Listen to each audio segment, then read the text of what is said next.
What I've found is the part that most people struggle with is when something negative happens, when there's a problem, when they get beat, they're getting bruised, right? Getting battered. They don't have any go-to activity that flips their switch. Okay. And obviously you're great in the mortgage business, but like, I bet you if you think back on it, just like with me, I do, when you're in a bad mental space, the thing that sets you apart, or maybe me, than some of the other listeners right now is mentally we know that switch to trigger and what I need to do to then go get active again. But I think that's a part that people miss in our industry, and they don't have that switch that puts them back into joy. They don't recognize it, and so they don't ever actually flick it, right? And so it's kind of like a light switch. Just sometimes you've got to turn on the light. You just got to know what your switch is.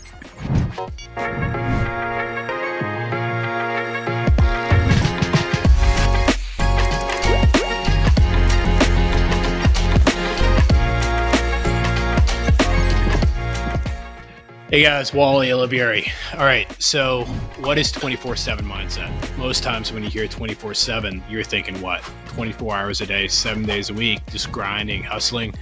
I learned over time, a 24-year career in mortgage and multiple other businesses that I own, is unfortunately, you'll get burnt out.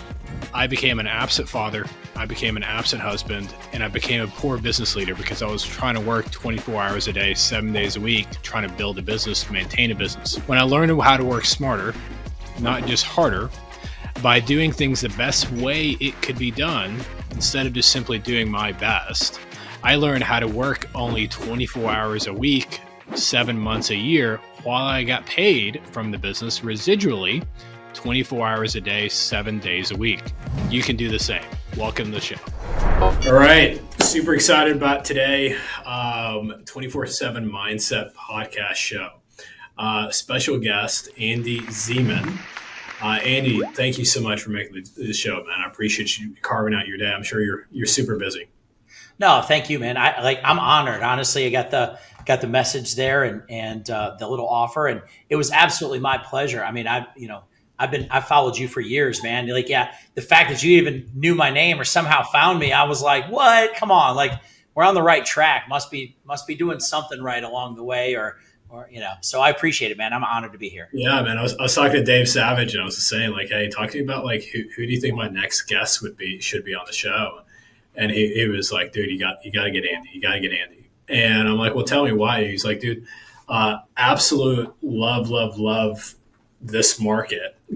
One of the best attitudes that in this market and driving forward. So, question I've got for you right off the bat, like, you talk to some loan officers right now in this tough market. Right now it's June 2025, and rates are in high sixes, low sevens for most lenders. Right. And there's not many offers out there. There's not many contracts. Everybody I talk to, applications are down. But where do you get your positivity from? Where do you get that joy and that just of like this ready to tackle the world? Why are you not beaten up? I mean, I'm definitely beaten up. There's no doubt about it, right? Like, and that's why I'm only doing half the screen. All my bumps and bruises are like. The reality is this: like, I stop and I pinch myself, and a little bit of my background. I was a good student in high school. I wasn't a great student. I was a good athlete. I wasn't a great athlete. I got to college and I went to a really big school. I went to Ohio State, and I was not even a good student. I mean, like, I spent my entire career on academic probation after the first quarter. It was like, and that's not a joke. I had to stay an extra, I think, 6 months or 9 months in order to get my GPA up they would let me graduate. And I've always been more of a worker, right? So student like of life, right? But worker. So where does this all relate to the mortgage industry and positivity is no matter how bad it is, I feel blessed every single day to do what it is that we do, even in the really hard days. And look, I'm having one of these today. I mean, legitimately, I have gotten for the past 4 days, I have gotten my rear end handed to me on a very difficult loan file. And it's finally closing today. But of course, it closes ugly because that's the way these files work, right? But every single day, I'm like, I have an opportunity to help people. The decisions that we make are not, they're not life-threatening decisions. They're important and they're critical. But I also get the ability to have a limitless income for somebody who their entire life has basically been average up to this point, right? Been good, but not great. And so I just, and I love what I do. You know, I love the people. I love the communication. I love the talking. I have a little bit of a hero complex. I love fixing things that get broken. Um, so for me, it's a perfect industry. And I convince myself of that on a daily basis. And that's just one of the mantras is like, I love what I do. Every time something negative happens, I'll like complain for a second. But you know, Wally, what's interesting is this, was we talk about this piece of it. What I've found is the part that most people struggle with is when something negative happens, when there's a problem, when they get beat, they're getting bruised, right? Getting battered. They don't have any go-to activity that flips their switch. Okay. Like mentally, right? Like if you're working out, right? Because you're a fit guy, right? Doing a lot, you know, like and obviously you're great in the mortgage business, but like I bet you if you think back on it, just like with me, I do, when you're in a bad mental space, the thing that sets you apart, or maybe me, than some of the other listeners right now is mentally we know that switch to trigger. And when you're in fitness, you're like, oh, you know, like me, I'm like, oh boy, get a little round around the middle. Okay, I know the switch that I need to hit and what I need to do to then go get active again. But I think that's a part that people miss in our industry, and they don't have that switch that puts them back into joy. They don't recognize it, and so they don't ever actually flick it, right? And so it's kind of like a light switch. Just sometimes you've got to turn on the light. You just got to know what your switch is. Yeah, I'm sure you probably follow. Are you a big fan of Hermosi? Oh yeah, absolutely. He's got a phenomenal quote that's absolutely like a game changer. And he talked about how like when things get really hard, like really hard in this time, really hard in this moment, it's really, really hard. You should be super happy that it's really hard because everyone else is going to quit. And if Yeah. you can just muster 5 minutes of insane courage to keep going, keep driving, keep building, uh, you just eliminate any competition you have out there. And that's the gist. You know, before Hermosi was around, you know, when we're doing our uphill climb in 2013, 2013 doing 36 million. Then 2 years later, we're doing 81 million. 100 million in 2017 was the first year I broke 100 million. 2017, and doing that kind of production, I was only 37 years old, and then getting to 200 million every single level. I always looked at it. There was always another devil. There was always a bigger challenge. There always had to be a different me. There always had to be a different level, a different gear that I had to put in. Yeah. And the team mantra became, we ain't got to, we get to. Right. We get to. And you start looking through the lenses of, we ain't got to. I know it's like broken English, but we ain't got to right now. We get to. We get this opportunity to do this difficult loan. We get this opportunity to work a 10, 12-hour day. We get this opportunity to be called at 3 p.m. on a Saturday to save a loan or to get a pre-approval letter out. We get this opportunity. Right. Start having that mindset shift. You're not thinking of like, why me? You change your mindset to try me. Right. And that's the biggest feeling I got from what you just shared. Yeah, no, I think it's exactly right. And and I don't really know. The other part is this: I'm programmed to be an optimist, and that's just my nature. And I think the other part of it too is that and I've said this, you know, before in other forums, but like I think it bears repeating is I believe that I'm 100% responsible for everything that happens. And so the part that creates the optimism with that, right? Of course, that's a lot of weight to carry, right? But the optimism that comes from that is simply from the fact that there isn't anything then that I'm not in control of that I can't then go change the outcome of either this problem or the next problem that comes up, or that I'm not in this position as a direct result of something that I did or didn't do. So at least at that point in time, I never fall into that victim mentality. The market's never doing something to me. It's usually just me not doing something else in this marketplace that would be beneficial. And so that helps because I feel like then I'm always in control of everything. Yeah. So yeah, for sure. Well, So hopefully the listeners are getting to understand the magnitude of your power, of your mindset. But one thing I want you to kind of share across, like how many years you've been in the business, what's production kind of look like. I Yeah. saw a social media post from you I think it was a couple days ago, like number one in the state or number one in the company. Like what was it? It was in a region. It was in a region, a vacation home region that I do a lot of work in, which was super cool. I mean, just really great people in this like lake community, and I work with some phenomenal real estate agents out there and great clients, which is exciting. According to basically those rankings that came out, we finished last year in the top 500 loan officers in the country, which, very, very honored, right? About years in the business. So actually July is 24 years. And, and the last five, obviously COVID. Okay, great. Well, we all did more business than we deserved in COVID, but like coming out of those years, like these have most definitely been my biggest growth years. I would even say 19 growing up into that phase. So 20, 23, 24 years. And really, I just, I fell into it, right? Kind of like a lot of us do, kind of by accident. Volume this year is on track for about 90 million. Last year, maybe a little more than 90 million at this point. Last year, finished out the year at 83 million, 177 families served. That was my best year, not because it was my biggest year, but because it was my best year. And that was the year that we earned, most of it was purchase business, and it was a hard market. My best years were COVID years. It was 100 plus million, 123, 125 million. Which was a lot of fun, right? That was great. It was stress, but it was a lot of fun. That component of it.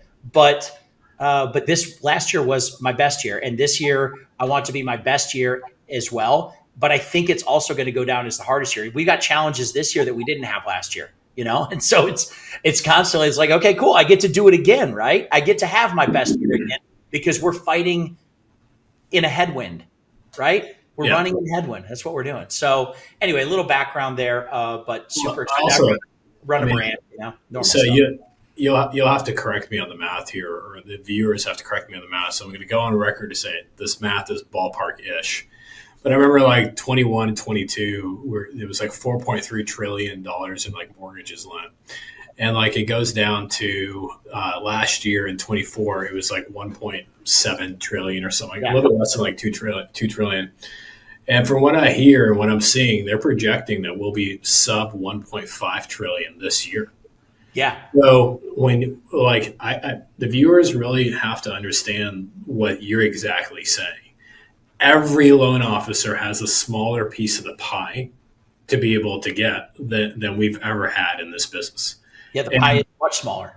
Much smaller, right? And for it to be, I mean, I'd say fair to say we've got a third of the size of the pie that we did in 21 and 22 and 20. Yeah.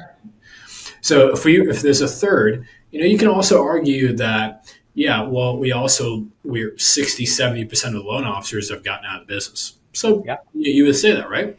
Yeah. But what I love about your story and what I love about what you just said, you have your foot on the gas, taking market share in a down market.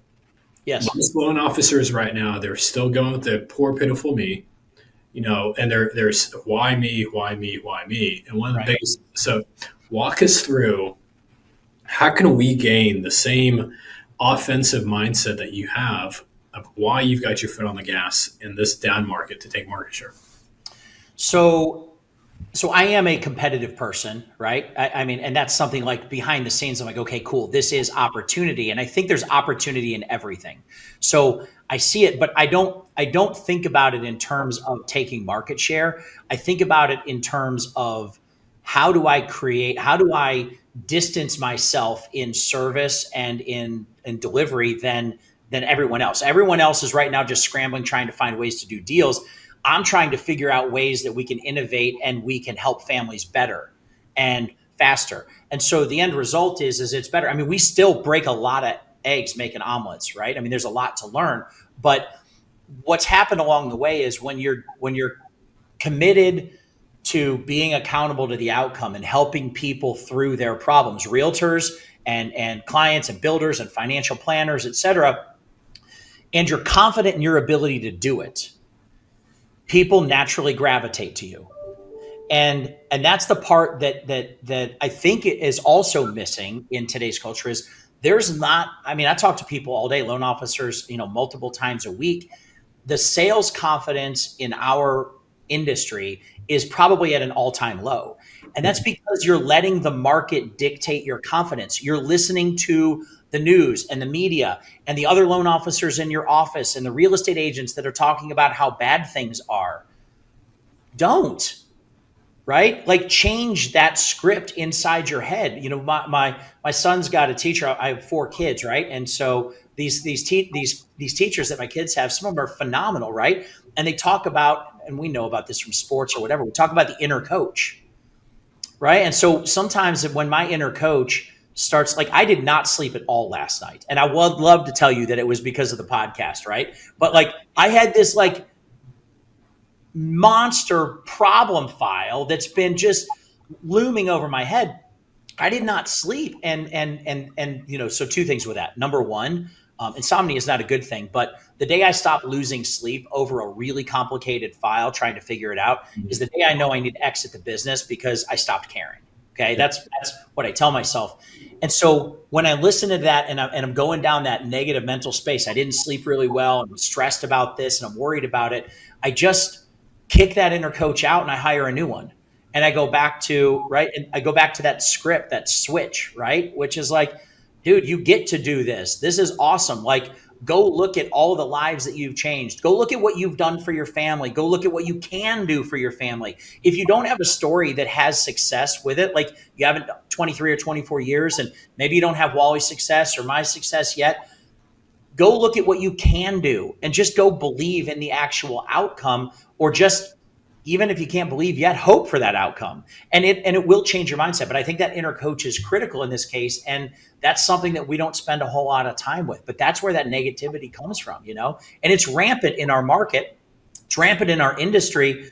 And it's really sad. It's really, really sad because you're the same people that people are calling, and all they legitimately want is for someone else to believe as much as they want to believe that they can do what you're asking them to help you do. And if you don't believe that you're the person to help them do it, they're not going to stay with you.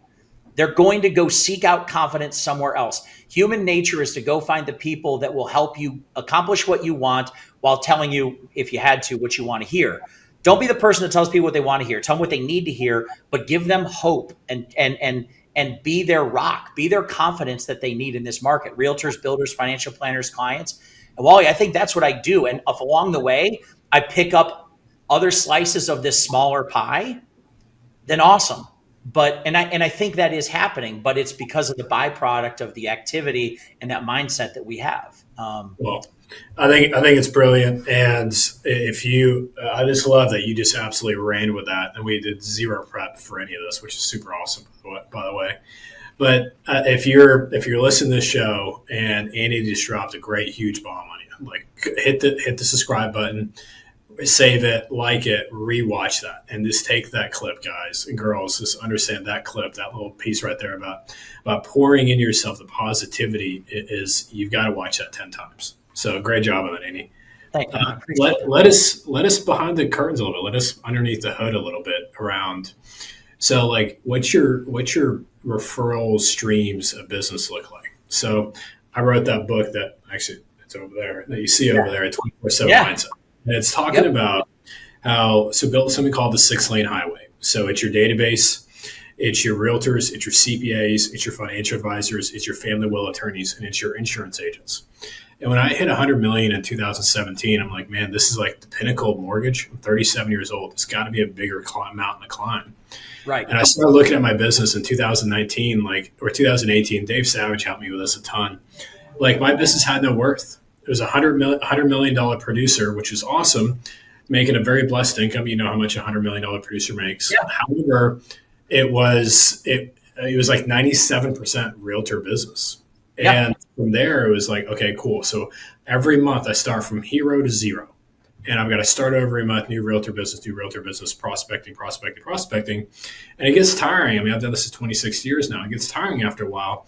I'm like, there's got to be a smarter way of doing business. And I hired a coach. I started reading a book a week, and I came across a book called E-Myth.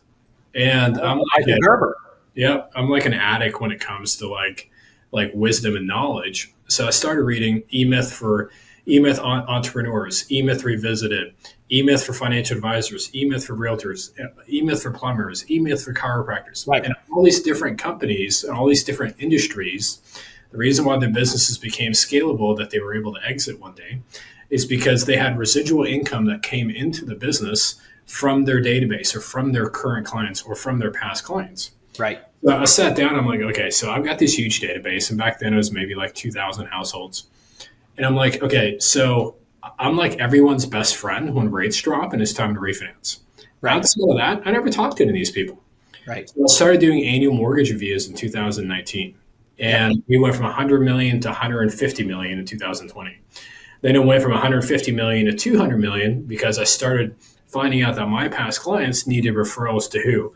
CPAs, financial advisors, family will attorneys, or insurance agents, or they had awesome CPAs, financial advisors, family will attorneys, insurance agents that they can refer back to me. Right. So we doubled from 100 million in 2019 over 200 million in 2021. While our database, we started adopting databases from 2019 having a database of 2,000 people. The next year it went up to 11,000 people. I did not close 9,000 loans, Right. but I was able to adopt my realtors databases into my HomeBot, my Sales Boomerang, and then all my systems there, and even Mortgage Coach. And now the database size is over 28,000 households. 28,000 households. Wow. And you know how many triggers HomeBot Yeah. Sales Yeah. Boomerang has. So it's been an absolute blessing and a half, where now the question is, so our business now is 40% of our business, $200 million in production. 40% of our business comes from our database. 30% comes from CPAs, financial advisors, family will attorneys, and insurance agents. Yep. And the remaining 30% comes from our realtor business. So when I look at loan officers' businesses, and especially, I mean, what you're doing, $90 million in production in 2025 is an incredible feat. Incredible feat. Probably puts you top, I mean, I don't know, 25, 30 loan officers in the country.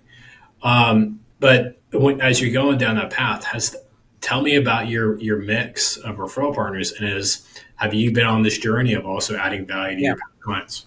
That's an awesome question. It's funny when you tell your story. Like we all kind of have that.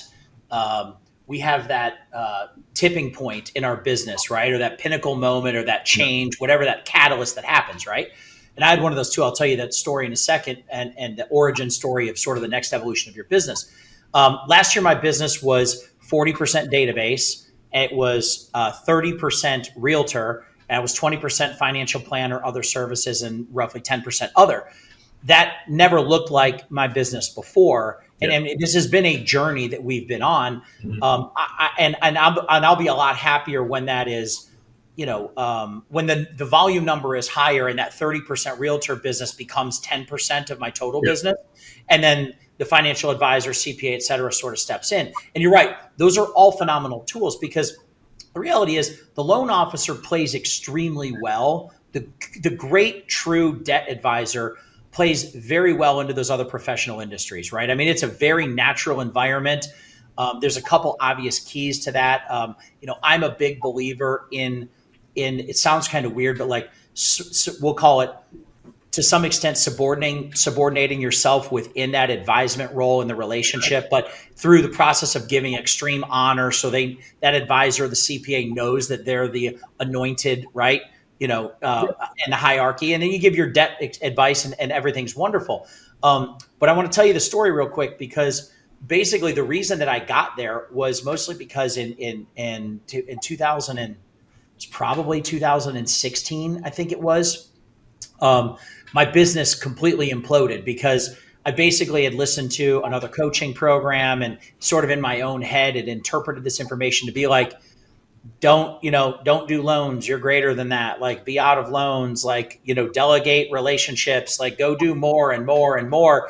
And I'm like, okay, go do more and more and more. And, set up new ones. Like your team can call the old ones. And like my entire team left.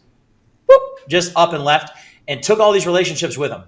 And, I can remember the one point this is the one point in my career that I was like, oh, these people. And like, I went for probably a period of a month or two. I went down this like victim mentality role, right? It's like, oh, woe is me.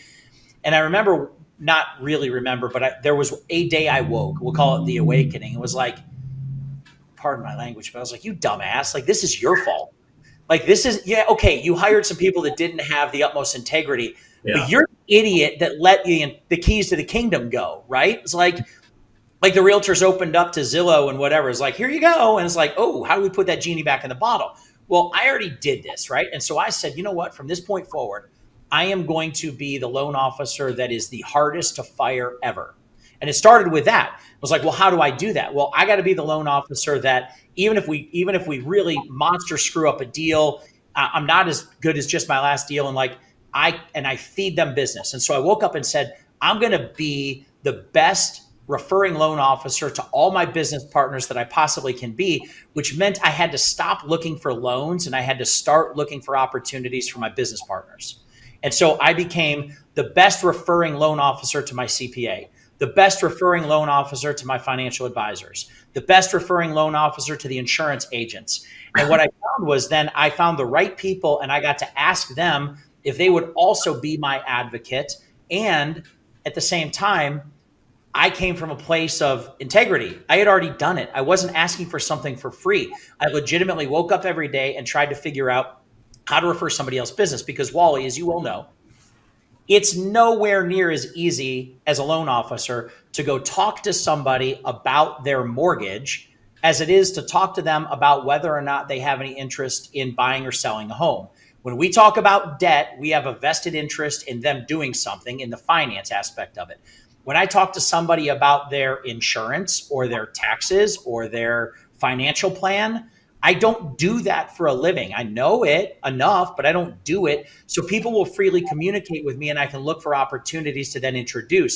I teach my business partners to then do the same thing. So it all came about because of that catalyst moment where I was like, this is stupid. I can't be reliant upon these business partners, one, to be loyal to me, and two, to be in a point where I have to rely only solely on what they do. I have to get better at this craft because I don't ever want to do and repeat 2016 ever again. And so I came out of that with this mentality, and thus that was my moment that then we started building to this point. And through tools like HomeBot, My Home IQ, all of those that you still use, we're here and we're still growing. And guys, all you listeners that are out there, if you're relying on basic like email, or if you're relying on just a quick text message for these annual mortgage reviews that you're doing, and you're not investing in some form of home account statement, which is what I call them, you are losing, because our competitors, the servicers, are all using these things as well. You have to level up your game. You have to invest in yourself. There was so the CEO of a mortgage company in Louisiana. So let me phrase that: CEO of a mortgage servicer in Louisiana reached out to me, and there's also another one in Alabama that reached out to me. It was both very similar stories. They service like about $9 to $10 billion in servicing, and there's a huge crisis in that world right now in the servicing. And they're having like a 15% churn rate. 15% every quarter was either of their portfolio was refinancing away or doing cash outs away or buying another house. And they didn't have a mortgage. They don't have like, they're trying to start like a mortgage brokerage within them, but they're losing all these extra loans. And they're saying, hey, we're having to overpay for buying servicing rights of mortgages because we don't have a post-closing process. Both these CEOs read my book, 24/7 Mindset. And they love the part of the client concierge department. Like, we've got a department here in my office in Plano that calls the clients after 7 days after closing, 30 days after closing, schedules for the loan officer a 6-month call after closing, schedules for the loan officer the annual mortgage review call, and then every year after that, the mortgage efficiency checkup. And you look at that, we're talking to both these CEOs, and I'm coaching them, and they pay me a consulting fee for a 24/7 Mindset concierge team to build a concierge department with them. Both of them went from like a 15, 13, 14% churn rate they're all now down to like a 3 or 4% churn Yeah. rate because Awesome. servicers are seeing the value in their retaining the servicing portfolio by staying in relationship post closing. When you give them an itemized breakdown list of what talking points to be able to add value to a consumer, they'll Correct. stay with them. But it's interesting how like loan officers, retail loan officers, or the self-sourced loan officers, they don't take on that same mindset. And when you talk to a loan officer and other loan officers I'm coaching, or loan officers that try to join my company, Aspire Mortgage, they're just, they don't have a database, don't have a calling strategy, don't know what to call their past clients, and there's so much call reluctance because they lack that confidence. Right. So let the listeners into behind the curtains of like, how did you gain that call confidence, which turned into call competence with your past clients? So the first part is you have to understand that they actually do want to talk to you. They do. Like, they liked you, they trust you, they want advice from you. You don't need to be scared of the telephone or the call. And so I think you also have to frame the conversation. What they might not want to talk to you about is refinancing. Yeah. Okay. That's great. And a lot of the listeners here, when I talk about this strategy with loan officers, I'm like, well, what do you say when you call? And they're like, well, we kind of go over their interest rate in the market. And I'm like, okay, cool. That's exactly what they're terrified of, that you're going to send them a notice, just like the auto company does, that says, hey, we've got a buyer for your 2023 Jeep Grand Cherokee that would love to buy it in the exact color that you currently have. If we give you a great deal on the trade-in, would you consider selling it? How many of us have gotten that letter from the auto industry? I'm like, okay, great letter, probably worked really well at one time. Like, I'm not interested, right? Well, so we can't lead with that stuff. We have to lead with the integrity of what we're really calling about. And so, one of the things I found is that people, they don't want to talk to you until they know that they want to talk to you. And so what we did was I created a very simplistic, I use all my scheduling is through Calendly, and I created a thing that says, hey, it's not a question. It is time, right? As I promised you, for us to conduct an annual mortgage review. But really, this call isn't about the mortgage. There's a lot of other things that I want to cover. Do me a favor, click the link below. You can look to find a time, and there's a list of topics that, if they're important to you, I want to make sure to prepare.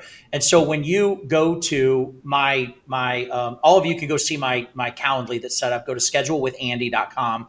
All my meeting types are right there. Please don't occupy my calendar. Don't go book a bunch of appointments and be like, yeah, that'd be terrible.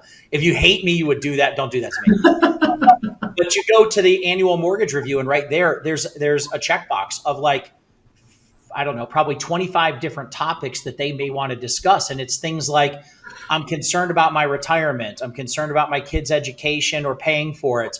I'm interested in buying a second home or investment property. I'm thinking of selling in the next couple of years. I feel like my credit's taken a hit. I'm carrying more. This is an important one. I'm carrying more debt than I can comfortably pay off in the next 2 months. Okay. Well, why? Well, because maybe we need to talk about a debt repayment strategy. I don't have enough life insurance. I don't have any life insurance. I'm interested in learning more about a trust or a will. I don't have one and I need one. Those are all questions that people can just check the little box. And so when we're reaching out, it's not a question of would you like to, it's a statement of, I promised you we were going to do this and I'm fulfilling my promise. I just need for you to select a day that's comfortable for you to have this quick call. And then at the end of it, they select what it is they're looking for.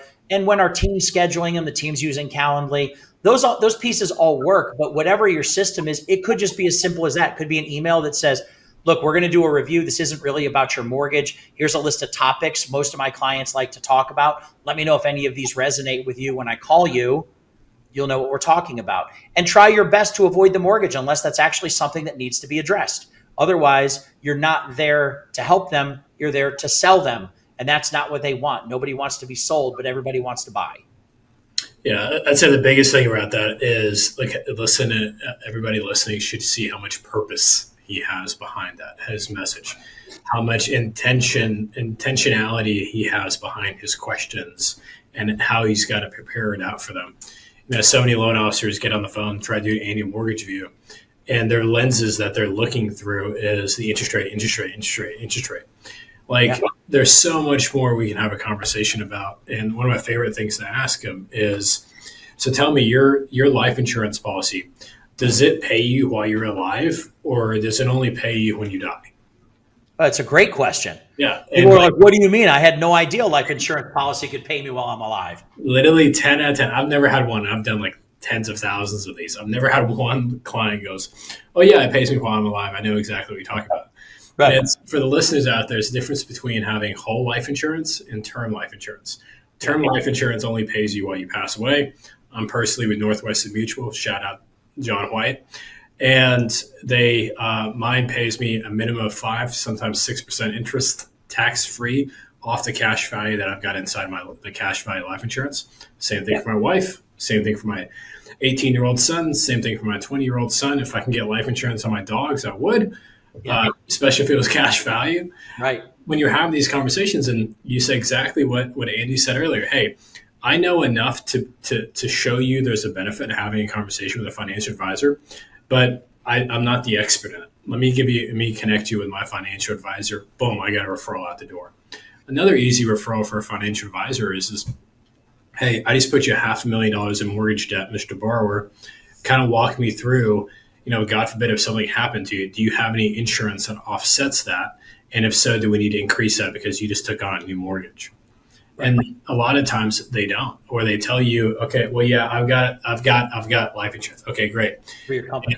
And it's term life insurance through work. Right. And I'm like, well, okay, so do you plan on staying there? Well, do you understand, like, when you're 65 years old and you retire and you stop working, that life insurance goes away, right? Or do you think you're going to be there at that employer until you're 65 years old? And both those answers are no. Right. And you realize really quickly you got to have a third party, like an independent third party with it. And there's so many easy ways to get financial advisors referrals out the door, and also CPAs. And we track the number one thing we track as a team is not how many applications we get. It's not how many referrals we get in the door. It's not how much our commissions are. It's referrals that we have referred out. We are averaging over 120 referrals out to CPAs, financial advisors, family will attorneys, and insurance agents. And the model is really simple. The model is there's a addition loan officer and there's a multiplier loan officer. Addition loan officers out there get a referral from a realtor. They do a great job and they come back groveling back to that realtor to get another deal. We get the same referral from the same realtor being a multiplier loan officer, and we refer it out 4 different ways. We refer it out to CPA, financial advisor, family will attorney, insurance agents. And our coaching clients and our team has been averaging a minimum of 2 referrals back when you refer those out. When you have those 2 referrals back, you give 1 referral back to your original realtor that referred you originally. Thank you so much for your loyalty.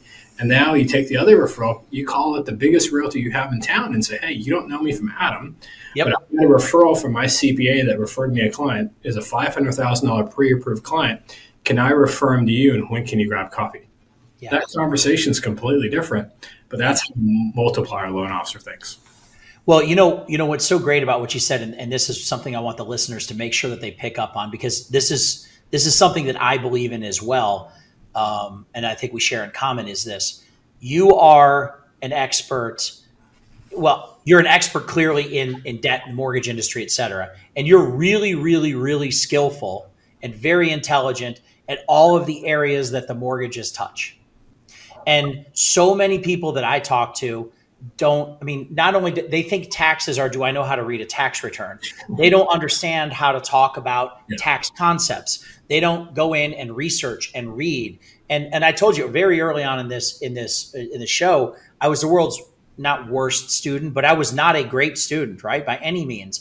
It wasn't until I got in this environment and I realized the better I am as a student at all of the industries that touch mortgage, the better mortgage person I'm going to be, the better referrer I'm going to be. I had a conversation last night with a doctor who's buying a really expensive second home, and he doesn't have any insurance. We talked about, he's like, yeah, whatever insurance. He's got a son, and we're on this talk, and I said, well, you don't have to go that direction. I was like, there's investment grade insurance that you can go to. And he's like, what do you mean? We explain it. Like, You take a policy right to a modified endowment contract phase. Like most of your money goes straight into actual cash value, only a little bit of drain towards the death benefit. It caps out at a certain point in time. And like all of these different concepts. And the other option was he was talking to someone that was an online lender. So he's talking to both of us. The amount of time that I spent talking about my rates and terms was almost zero. On a 30-minute call, maybe it was 5 minutes. The rest of the time was about all of the other pieces of value we could add to the relationship that he would get access to if we were his chosen lender. And now I'll make good on those commitments, and we'll introduce him to the accountant that he needs to know. We'll introduce him to the insurance agent that he needs to know. All of these pieces come, but we got the loan because we didn't just talk about rate and term. Yeah, but I mean, let's look at that. Are you in the retail space or are you in the broker space? No, I'm a retail space. Okay, so common sense question: would you think that an online lender could have offered a lower interest rate than you? Yes. By far, right? No, yes. That's a no-brainer. And they did. So, yeah. So Andy won the client, won the referral, won the commission, won the relationship because he came with a bigger scope of the client's financial wealth and how to plug him into the expert through Andrew's network. And I did a mortgage coach show with Savage probably, I think it was like 3-4 weeks ago. And the way I titled it was, how do you grow your net worth through your client's network? How do you grow your net worth through your client's network? Yeah. And that's exactly what Andy just did because he used the leverage of this tax accountant, the CPA, the tax strategist, used that as a dangling carrot to show Andy's value, which made it so much easier for him to be able to win the business, even though his competitor had a lower interest rate and maybe even lower fees. Right. Now, I do want to touch on that because I want to make sure everybody understands. I did have to write a small concession to do the loan, but I want to talk about that strategy because here's what I don't do. Okay, this is really important. I would encourage all of you to do it as well. Is I don't match somebody else's offer. Okay, so we create a value and the conversation sounds like this because look, some of them I'm going to get, but I'm not interested in doing a loan for free. Right. And so through the conversation, they're presented with information, they're presented with terms. And I would say to them, okay, listen, Wally, I'm not going to match that offer. I can't, I'm not going to match that offer, but I really appreciate the fact that you came back to me today to present this. And it tells me that what I felt was a really good connection up to this point, you might actually agree with. So let me ask you this, Wally, if you and I can come to an agreeable scenario here, and it's affordable for you and you feel good about the value created, do you feel comfortable moving forward with me as a lender? Yeah, for sure. So let's do that. So let me ask you this. What do you want to see me do? Okay. And what can I do in order to earn this? Now, I'm not going to match that offer, but you tell me based on all of the pieces we've talked about so far, what is my value worth to you? And then I'm going to see if I can do it. What does that look like? And a lot of times, I mean, you're going to answer it, but listen, a lot of times it stumps them because they're like, oh, okay, I don't know what. And a lot of times it's like, I mean, if you could, their fees are like $800 less. And I mean, their interest rates 3/8 different. So, I mean, I guess if you could just match the fees, that would probably be great because you're going to add a lot of other value. So my answer to that in that case is, I'll tell you what. So yes, I'll match those fees. I really appreciate this. And I'm going to go ahead and discount the interest rate 0.1%.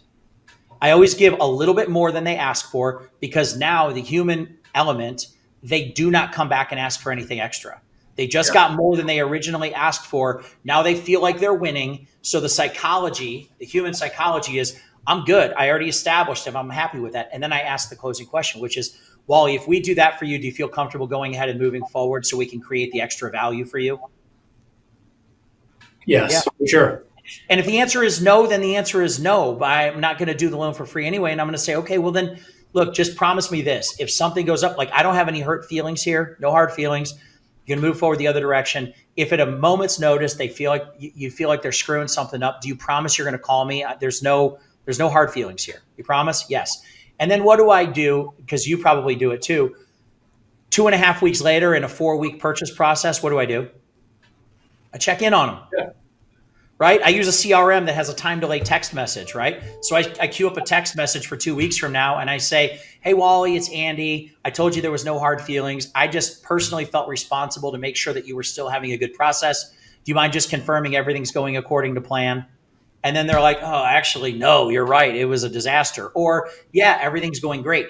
The number of people that I've gotten referrals from over the years and I didn't do their original mortgage, or they've come back and they've used me, or I refinance them or whatever, like it's unbelievable. I'll tell you, Wally, like it's totally cool you didn't use me. I'm going to put you in my client review program anyway. Do me a favor. Let me know when you close or I'll follow up. We'll just add you in there. It's my pleasure. I really liked you. I'd love to work with you in the future. So I'll proactively manage your mortgage for you. And they're like, that's so nice. Why? Because that servicer isn't going to call them. The lender's going to be out of the business. Guys, and here's the other part, Wally, in this market.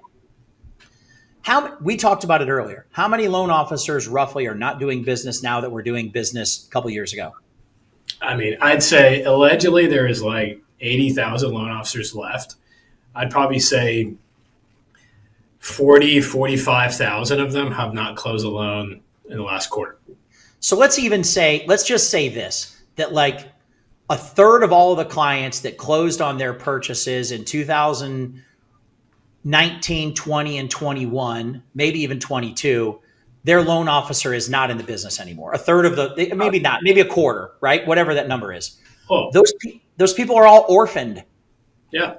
They're all orphaned. Like you're not even looking for people that have competition. There's literally nobody servicing a quarter of the people that own houses right now. No one. I'd even say if you take it a step further back, at our height of our market, 2020, 2021, there's over 430,000 loan officers out there. Yeah, it was a stupid number. Yeah. And when you look at that, I mean, what are we at? So we said we're down to like 80, 90,000. So it's to say 80,000 divided into, 80,000 divided into 430,000. I mean, that's 20, less than 20% of the, so 80% of the loans that were done by those loan officers are no longer our orphan deals. 80%, 8 out of 10. Yeah. So the reality is like, go figure out who those loan officers were that were doing business, right? Even last year or the year before, go to Redder or MMI or one of those tools that you use, go figure out who the realtor, who they were working with. And then go find the realtor and they probably don't have a new loan officer yet, or go find the financial advisor that at the end of the day is interested in those orphaned clients. And I mean, there's ways to find these people and there's ways to ultimately attract them. But the point is like, there's plenty of people out there that need to talk to you. They don't just have to be clients you originally closed. Well, remember what I said earlier. So in my database is 28,000 households. Well, out of that 28,000 households in my database, only 4,000 of them are my past clients. The additional 24,000 are my CPAs, realtors, financial advisors, database and such. Well, over 11,000 of them are realtors databases. If you look back 2020 and 2021, it was a little bit more difficult to adopt a realtor's database into your CRM and everything. But now it's so easy because there's no more of the objection. Your previous objection was that, well, I can't really give you my database because I'm good friends with John. He's a loan officer, and I've referred him all loans for the years. Well, now John's out of business. Now there is no more John. Or they don't work with John, and it doesn't matter.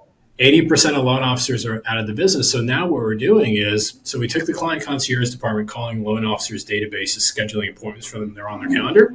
Now we take that a step further, and we got the client concierge team calling the realtors databases for all our loan officers, the realtors databases, and scheduling annual real estate reviews for our realtors on their database while we're earning the referrals from those opportunities.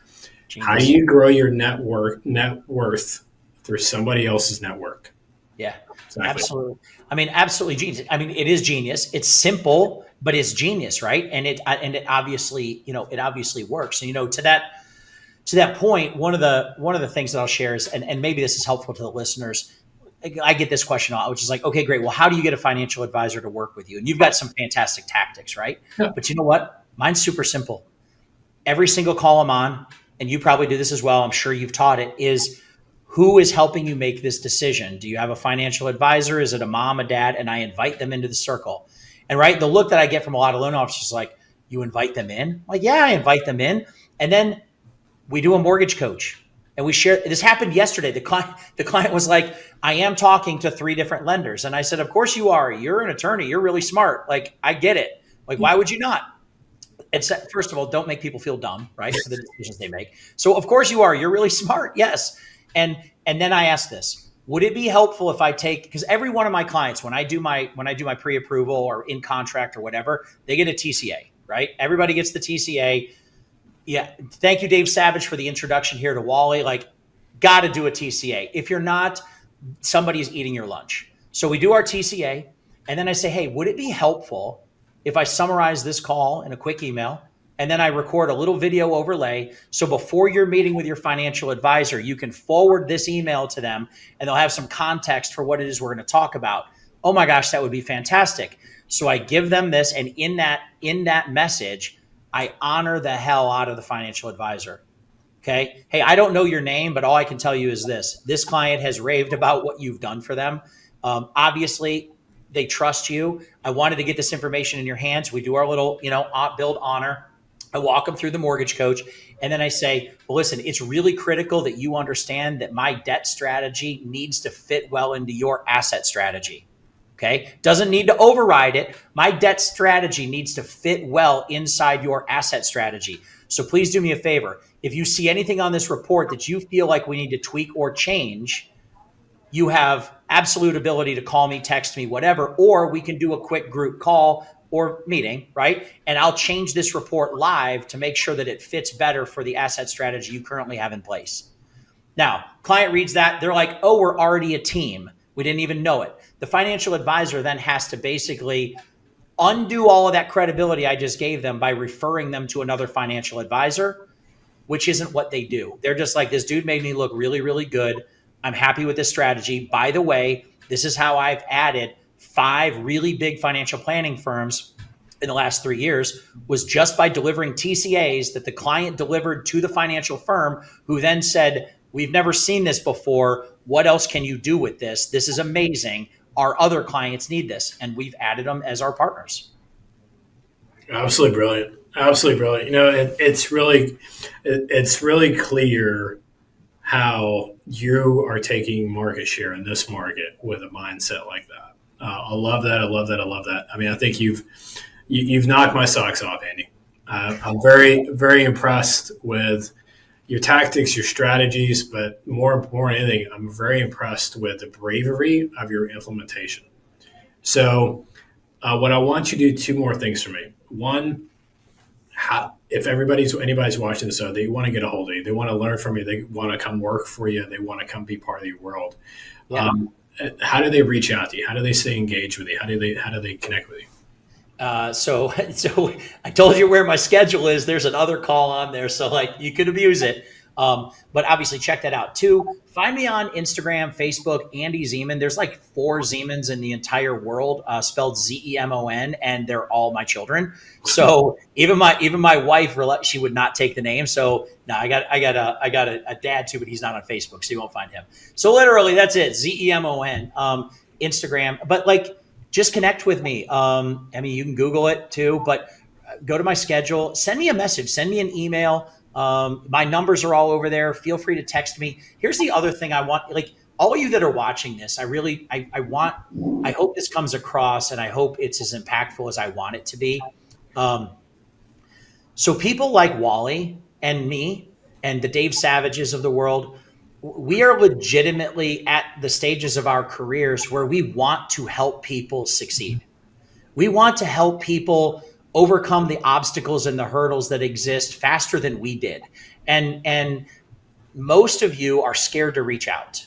Most of you are, you're in an environment where you feel like what we have is unreachable. Like, I'm not going to speak for Wally because he seems pretty exceptional, but speaking for myself, like, I'm an average dude doing loans and like, I love it. And, I have problems, but most of you are shy and you don't reach out because you think that people aren't going to help you. That's not the truth. I know some of the really, really, really phenomenal people in this industry now, Wally included, and all of them would probably give the shirt off their back in order to help you and move you along. And that's it. A lot of you are just stuck. So don't be scared to reach out. Send me an IM, send me a message, follow me on social, shoot me a Facebook message or something like that. Text, call, email, whatever, man. I mean, we're going to help. And if whatever we can do, we will, because we want this industry to survive. And for it to survive, we need people that are actively growing within it. Otherwise, yeah, technology comes in. And look, AI isn't going to replace what we do, but people that are utilizing technology are going to replace the people that aren't. And we're already doing it. So just lean into this stuff and reach out, man. And Wally, you've done awesome. This is a great, not because I'm here. Like, I watched a bunch of your other podcasts. Like, you've got some really great stuff. Thanks, man. I appreciate you joining us, and very grateful that you came on the show. But I think what's great about it is also like the amount of value that you provided. I'm sitting there like we're taking notes behind the scenes of like, this would be a great reel. And there's a ton of them. So you dropped a lot of great bombs. And if you found value from today, you found value from Andy, reach out to him, befriend him, be part of his world. If you're in his city or state and you want to work with him or for him, reach out. I highly recommend that. Number two, if there's any questions anybody has it for me, but just feel free to reach out to below. This is going to be going on our YouTube channel, and hit the subscribe button, hit the like button. And if there's anybody else that wants to be on the show, reach out to me. We'll have you guys on. All right, Andy, appreciate you, brother. We'll talk to you again soon. Wally. All right, I appreciate you, man. Thank you. Okay, bye-bye. So thank you so much for listening today. It means a lot you took time out of your day. I don't take that lightly. Understand very clearly that you're very busy. With that being said, if you want to continue your journey and learn more about 24/7 Mindset, if you're on Facebook, which I'm going to guess you are, then go to 24/7 Mindset on Facebook and join the private community. I do coaching tips on there on a daily basis, but from scripts on there to systems on there, models, and the ability to be able to grow and scale a business while you have a quality of life. Hope to see you there.